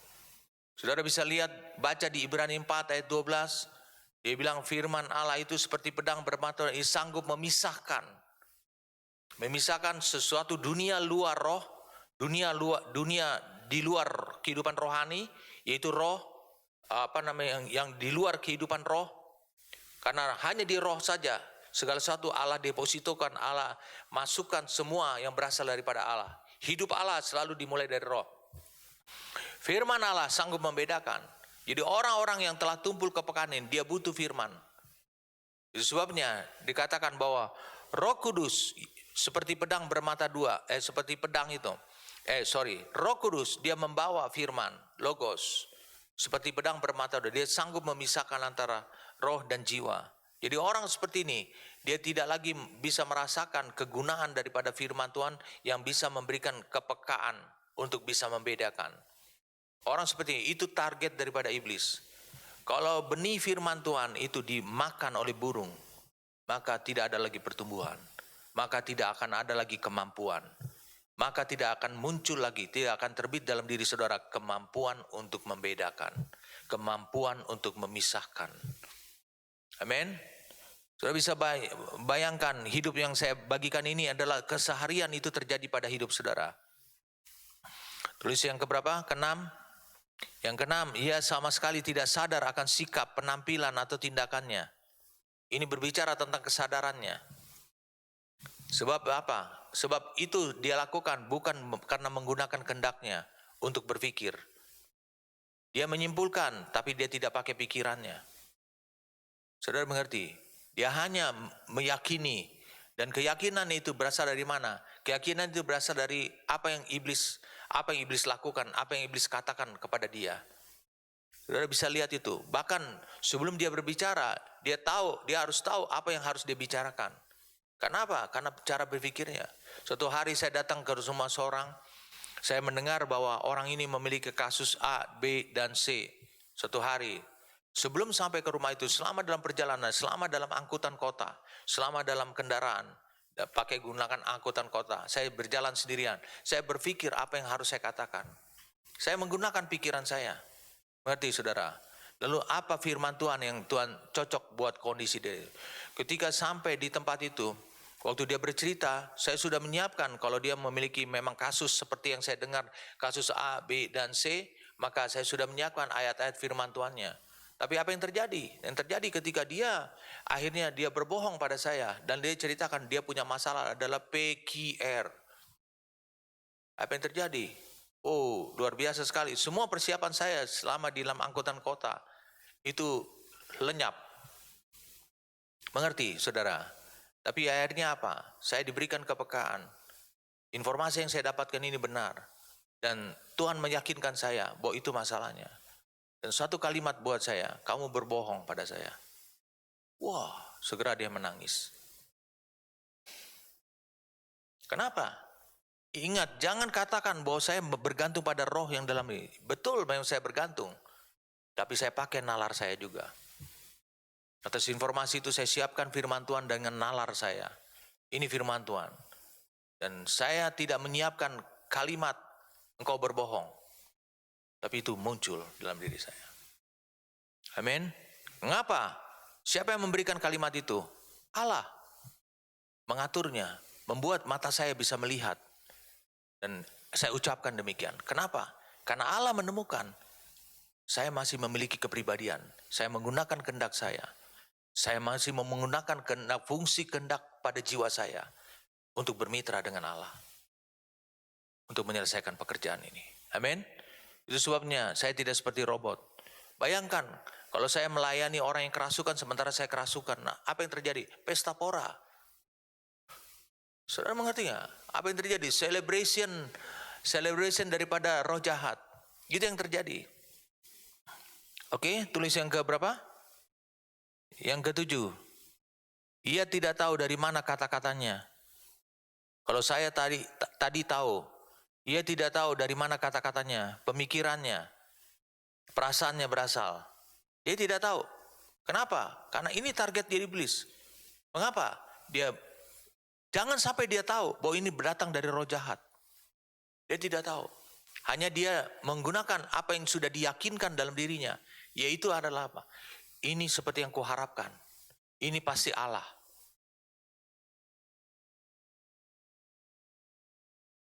Oke? Yang ke-8.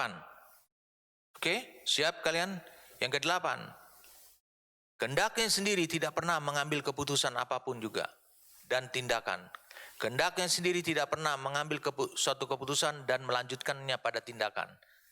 Meski banyak perkataan-perkataan yang dia terima, pemikiran-pemikiran, perasaan yang tampil dalam dirinya, tapi dia nggak mau memakai kehendaknya. Jadi semua apa yang ada di gudang, saya ulangi, di gudang pemikirannya, di gudang perasaannya, di gudang ide-idenya, diblok oleh apa? Fungsi kehendaknya. Tidak, ini ego. Jadi akhirnya apa yang terjadi? Dia tidak tahu. Mungkin pemikirannya itu adalah suatu pengalaman bersama dengan Tuhan yang baik, yang bagus. Itu pun juga ikut terblok. Saudara bisa bayangkan orang-orang seperti ini. Kehidupannya seperti apa, saudara? Kelanjutan kehidupannya seperti apa? Yang keberapa sekarang? Yang ke-8? Yang ke? Semua tindakan dan sikapnya itu sama seperti mesin.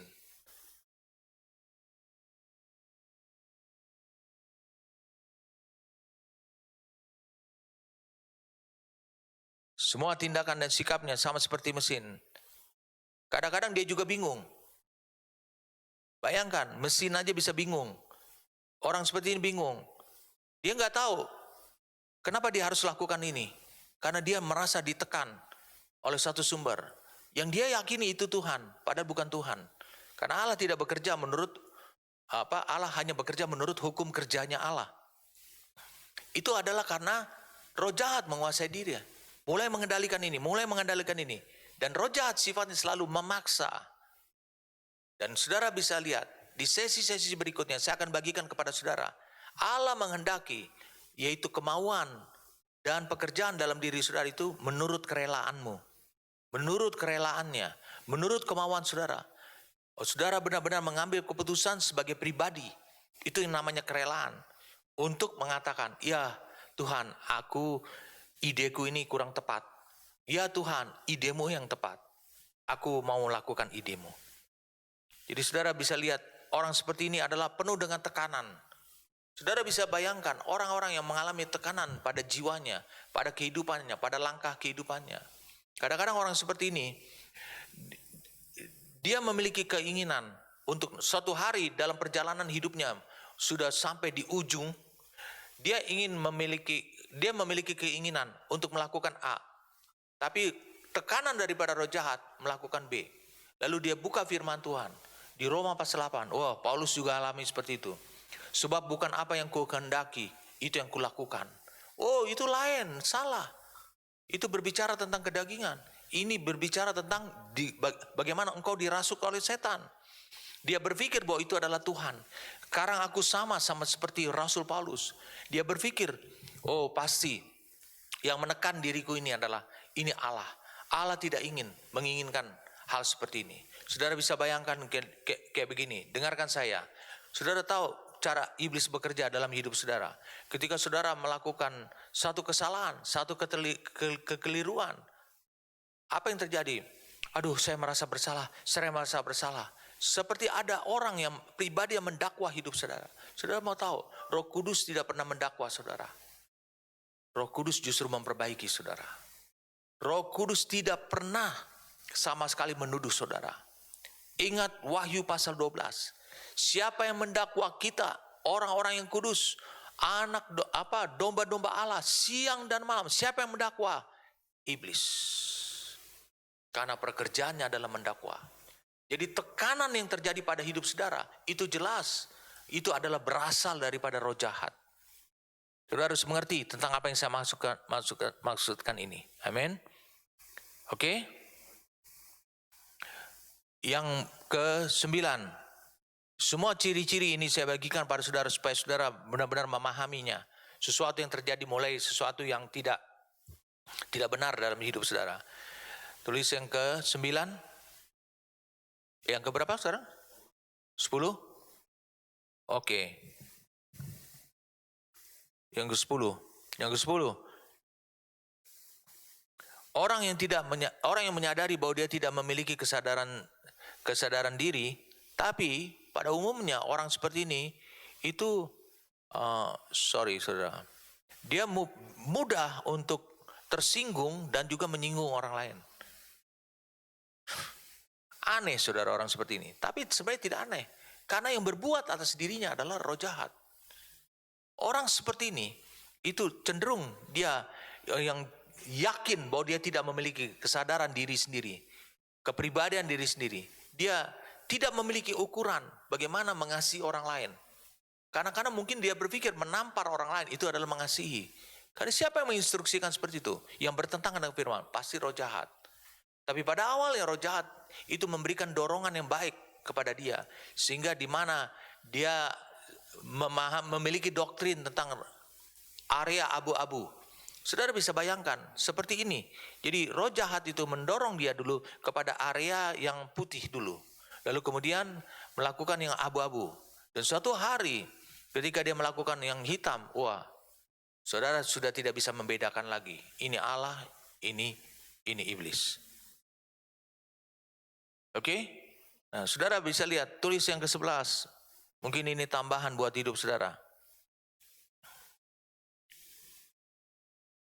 Orang seperti ini, dia akan melewati hari-harinya, saya ulangi, dia akan melewati hari-harinya dalam keadaan tanpa perasaan.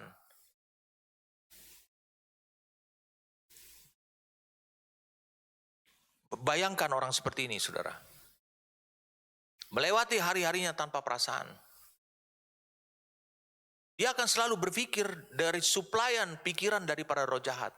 Dia akan selalu merasa dari suplaian apa yang diberikan oleh roh jahat.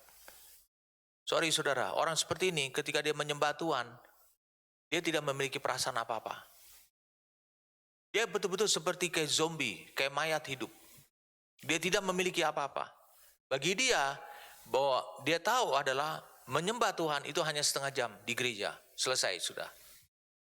Dia tidak memiliki apa-apa. Dia tidak memiliki keuntungan apa-apa dari hal seperti itu. Pada saat firman Tuhan, dia akan duduk manis, dia akan mendengarkan firman, dia akan bikin catatan juga firman Tuhan. Dia akan mencatat firman Tuhan. Kenapa? Karena dia diinstruksikan oleh roh jahat itu. Mengapa? Karena roh jahat sedang menipu dia dan menipu orang lain. Seolah-olah dia adalah orang yang rohani. Saudara bisa bayangkan, dia tidak memiliki perasaan apa-apa. Itu sebabnya intuisi dia itu benar-benar terbelenggu.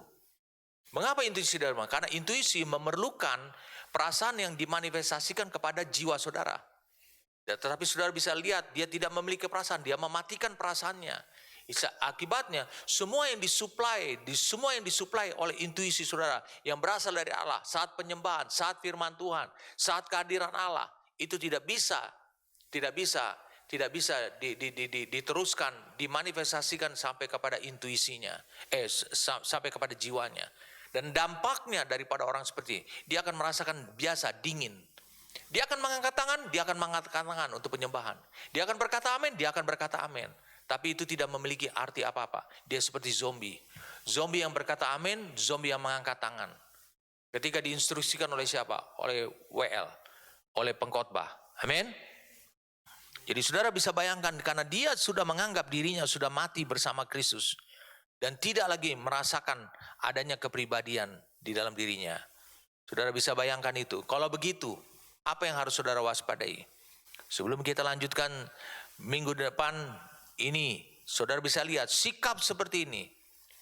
Saudara harus bisa lihat, saudara harus memiliki kepekaan. Saudara harus memiliki orang yang di atas saudara, yang selalu menaungi saudara, melindungi saudara. Ini adalah selalu ciri seorang seperti ini. Ini selalu jalan masuk bagi roh jahat untuk merasuki orang percaya. Saya katakan adalah untuk orang percaya. Mengapa? Salah satu target daripada roh jahat untuk orang percaya, salah satu target paling awal adalah saudara mengalami kekurangan kesadaran akan kepribadian saudara. Bukannya kehilangan, tapi kekurangan kesadaran akan kepribadian saudara. Kepribadian saudara itu dimunculkan melalui perasaan, pikiran, melalui kehendak, melalui indera tubuh saudara. Itu kepribadian saudara. Tapi kekurangan kesadaran akan hal itu, saudara mulai lakukan. Misalnya, saudara tidak melakukan fungsi kehendak saudara lebih dulu. Mulai bertahap demi tahap, sampai akhirnya saudara menjadi zombie. Saudara mengerti apa yang saya maksudkan? Jadi puncaknya adalah saudara menjadi zombie. Yang jadi masalah adalah itu akan menambah pekerjaan buat gembalamu, buat bapak rohani, buat pemimpinmu, apabila engkau sudah sampai zombie. Karena yang berbahaya adalah kalau memang iblis terus menerus melakukan dan memunculkan manifestasi perbuatan saudara, itu selalu perbuatan yang oke-oke saja, sehingga saudara tidak bisa terdeteksi. Jangan kau mengatakan, wah gembalaku tidak peka terhadap kehidupan orang itu. Oh, jangan kau katakan demikian. Bukan, itu bukan urusan gembalamu. Itu adalah urusannya, itu adalah urusan dirimu. Engkau yang harus memiliki kesadaran. Engkau harus benar-benar mewaspadai. Jadi saudara bisa lihat, itu jalan masuk bagi roh jahat untuk merasuki diri orang percaya, hanya orang percaya. Yaitu bertahap dia, membuat kekurangan kesadaran saudara akan kepribadian saudara. Itu sebabnya dengarkan saya, salib tidak akan pernah. Dengarkan saya, salib tidak akan pernah. Itu melenyapkan, membuat saudara kurang kesadaran akan kepribadian saudara. Tidak pernah. Salib itu berbicara tentang penyangkalan diri. Arti kata saudara menyangkali bahwa apa yang muncul, kehidupan apa, ide apa saja, pelaksanaan apa saja yang muncul dari kepribadian saudara, ego saudara, bukan itu yang aku hidupi. Tapi yang aku hidupi adalah yang Allah sediakan di dalam aku. Itu yang aku hidupi. Jadi saudara, roh jahat itu melekat, memungkinkan roh jahat itu melekat pada hidup saudara ketika saudara mulai kekurangan kesadaran, mulai dia akhirnya mulai menghalangi perjalanan hidup saudara, menyerang, menggerakkan, mulai dia mengajukan saran, berpikir, menopang, kadang-kadang mendukung, tapi saudara nggak tahu bahwa itu adalah dukungan datangnya dari roh jahat. Saudara tidak lagi memiliki bisa perbedaan apa-apa. Karena apa? Saudara tidak memiliki perasaan apa-apa lagi. Jelas saudara? Jadi ini penting buat saudara. Saudara harus tahu bahwa Allah tetap menyediakan hidupnya dia. Hidupnya Allah sendiri di dalam diri saudara. Ingat, saudara tetap memiliki dua pribadi di dalam diri saudara. Yaitu pribadi hidupnya Allah, yaitu pribadi diri saudara sendiri. Yang Allah kendaki adalah pribadi hidupnya Allah itu bukan menguasai, bukan menjadi mono, bukan menjadi tunggal. Pribadi saudara dimatikan dalam dirimu, di dalam kehidupan, bukan. Tetapi saudara mengambil keputusan, kekuatan datang untuk memutuskan itu datang dari pribadimu untuk mengambil hidupnya Allah. Dari ini penting buat saudara. Jadi mati terhadap diri, saya ulangi, mati terhadap diri adalah mati, yang dimaksud adalah mati terhadap diri saudara, mati terhadap kehendak saudara. Mati yang dimaksudkan disalibkan ini, itu adalah mati terhadap kehidupan, mati terhadap kuasa, mati terhadap opini, mati terhadap kegiatan diri di luar hidupnya Allah. Jadi ini bukan kematian pribadi saudara. Saya ulangi, bukan merupakan kematian kepribadian saudara. Jadi saudara mati, artinya saudara matikan, bukan itu yang menjadi realita, bukan itu yang menjadi kenyataan, tapi itu tetap ada. Bahkan saudara bisa menjadikan bahwa ego saudara menjadi pembanding untuk menemukan sesuatu yang lebih mulia lagi, yaitu kehendaknya Allah. Saudara bisa bayangkan itu, tidak selalu bahwa ego itu selalu adalah negatif. Jadi saudara bisa bayangkan demikian, saudara bisa bayangkan apa yang saya jelaskan ini, berarti itu adalah kematian terhadap kuasa, terhadap kehidupan. Siapa yang berkuasa atas kehidupan saudara? Bukan Allah. Ketika firman Tuhan menulis bahwa sejak saat itu roh Allah berkuasa, mengapa roh Allah berkuasa kepada hamba Tuhan itu? Adalah karena dia menggunakan kehendaknya, mengambil keputusan untuk berkata, oh itu yang kau mau Tuhan, berkuasalah sekarang. Jadi dia menggunakan kehendaknya, bukan dia pasif, bukan dia kosong. Saudara bisa mengerti apa yang saya maksud? Bukan berarti yang namanya saudara mati terhadap diri sendiri, mati terhadap kehendak saudara, mati terhadap kehidupan, kuasa, opini, kegiatan di luar kehidupan Allah. Bukan berarti saudara tidak memikirkan diri saudara sendiri. Bukan berarti saudara membuat pribadi saudara hilang. Bukan itu saudara. Karena ketika engkau mengambil keputusan, saya ulangi sekali lagi, dengarkan saya. Perbedaannya pekerjaan Allah dalam hidup saudara dengan pekerjaan roh jahat dalam hidup saudara. Dengarkan saya. Pekerjaan Allah dalam hidup saudara itu bisa terjadi apabila saudara menggunakan kehendak saudara. Saya ulangi, saudara menggunakan kehendak saudara, mengambil keputusan supaya apa yang disediakan oleh Allah, apa yang ditunjukkan oleh Allah ini, Tuhan, itu yang terjadi pada hidupku. Aku mengambil keputusan. Jadi siapa yang mengambil keputusan? Ego. Bagaimana dengan pekerjaan roh jahat dalam hidup orang percaya? Berbeda. Roh jahat dalam hidup orang percaya tinggal menunggu kondisi saudara memenuhi syarat buat dia. Jadi dia tidak menunggu kehendak saudara. Tapi apabila saudara kosong, apabila saudara dilihat kosong, pasif, tidak mengaktifkan kehendaknya, dia tahu itu memenuhi syarat. Itu sebabnya kehendak saudara itu berguna buat hidup saudara. Mengapa? Karena kehendak saudara itu adalah salah satu perlawanan yang saudara bisa berikan, yang bisa saudara lakukan untuk roh jahat. Sudah mengerti apa yang saya maksudkan? Jadi saya bagikan nanti minggu depan saya akan lanjutkan lagi tentang satu gambaran yang jelas lagi, yang soal mati, bahwa kepribadian kita itu tidak harus mati. Tapi kepribadian kita itu harus tetap ada. Tapi apa yang harus kita lakukan? Saya akan bagikan kepada saudara minggu yang akan datang tentang bagaimana kepribadian saudara itu, saya ulangi, bagaimana kepribadian saudara itu ditipu oleh roh jahat. Saudara harus bisa lihat itu. Jadi cara kerjanya iblis sangat simpel sekali. Dia tunggu saudara sampai pada kondisi tertentu. Saudara bisa lihat. Dia lihat harapan saudara selama ini. Dia lihat apa yang saudara sharingkan selama ini. Dia lihat apa yang saudara doakan selama ini. Oh, orang ini berharap. Dia mau mengosongkan dirinya. Dia mau meniadakan kepribadiannya demi supaya dia berharap bahwa Allah akan iblis tahu Allah tidak akan mengerjakan itu. Itu sebabnya iblis menunggu sampai engkau berada pada titik di mana iblis memenuhi syarat untuk merasuk hidup saudara. Amin. Sudah percaya itu? Oke, mari kita berdoa. Bapa, terima kasih untuk apa yang kau singkapkan, apa yang kami dengar pada hari ini. Itu menjaga hidup kami, langkah hidup kami selanjutnya. Terima kasih karena kami tidak akan terkecoh oleh karena perkataanmu itu sanggup memberikan kemampuan kepada diri kami untuk bisa membedakan mana yang berasal dari Allah, mana yang berasal daripada roh jahat, dan mana yang berasal dari diri kami sendiri. Terima kasih karena kami diciptakan memiliki kepribadian. Terima kasih karena kami diciptakan dan Kau sendiri menghargai kepribadian hidup kami. Bahkan Kau mau membayar harga yang mahal sekali untuk menyelamatkan kepribadian kami. Terima kasih Bapa. Kami bersyukur sekali karena kami jelas buat kami bahwa karya keselamatan itu adalah menyelamatkan pribadi. Bukan menyelamatkan, bukan membuat pergantian pribadi. Terima kasih karena kami sekarang memahami bahwa hidup kami itu telah disediakan sebagai dalam takdir yang kekal oleh Engkau sendiri. Terima kasih untuk anugerah yang Kau berikan kepada kami untuk kami mengerti tentang kebenaran firman Tuhan ini.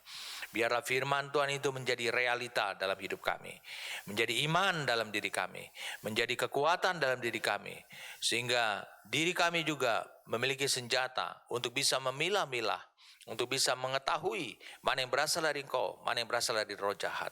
Terima kasih Tuhan, kami bersyukur padamu. Terpujilah namamu, dalam nama Tuhan kami Yesus Kristus. Kita katakan sama-sama, amin.